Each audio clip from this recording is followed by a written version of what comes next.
இது வெள்ளிக்கிழமை எடுத்த வீடியோ தாங்க. இன்னைக்கு காலையில் தான் சமைக்கிறப்ப எடுத்துக்கிட்டேன். லாங் வீடியோ போட்டு ரொம்ப நாள் ஆச்சு. நான் போடுற லாங் வீடியோ ரொம்ப பெருசாலாம் இருக்காது. சும்மா ஒரு 2 நிமிஷத்துக்குள்ளே மட்டும்தான் இருக்கிற மாதிரி தான் லாங் வீடியோ நான் போடுவேன். ஒரு பக்கம் பருப்பு வேகுது, ஒரு பக்கம் டீ போட்டுட்ருக்கு, ஒரு பக்கம் சாதம் வெந்துகிட்டு இருக்குது. 3 பர்னர் பிஸியாக வேலை நடந்துக்கிட்டு இருக்குது. பருப்பு வேக வச்சு எடுத்து தான் நான் எப்போவுமே அது தனியாக வச்சுட்டு தான் அதுக்கப்புறம் சாம்பார் காயெல்லாம் போட்டு வேக வச்சுட்டு அப்புறம் பருப்பு எடுத்து கலந்து விட்ருவேன். எல்லாம் சேர்த்து மொத்தமாக போட்டால் பருப்பு சாம்பார் வந்து ரொம்ப கொழப்பாக இருக்கிற மாதிரி இருக்கும். அதனால் நான் எப்போயுமே அப்படி வைக்கிறதில்ல. இப்படி தான் வைக்கிறது. நான் ஒரு 10 நாளாகவே வீடியோ போடாமல் தான் இருந்தேன். ஆல்ரெடி இருந்த வீடியோ தான் எடிட் பண்ணி ஷார்ட்ஸ் வீடியோவில் போட்டேன். இது தான் இன்றைக்கே எடுத்து இன்றைக்கே எடிட் பண்ணி போட்டிருக்கேன்.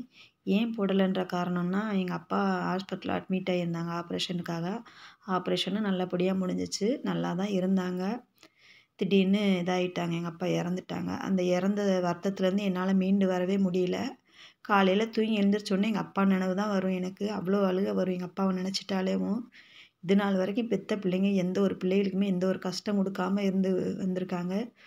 எங்களுக்குமே அந்தளவுக்கு ஒரு ஆதரவாக இருந்த அப்பா அம்மா தான். இப்போ இன்றைக்கி எங்கள் அப்பா இல்லாமல் நாங்கள் இருக்கிறோங்கப்போ எனக்கு ரொம்ப வருத்தமாக இருக்குது. எனக்கு ஃபோனில் எங்கள் அப்பா ஃபோட்டோ வச்சுருக்கேன்னா அந்த ஃபோட்டோவை பார்த்தாலே எனக்கு அழுகை தான் வருது.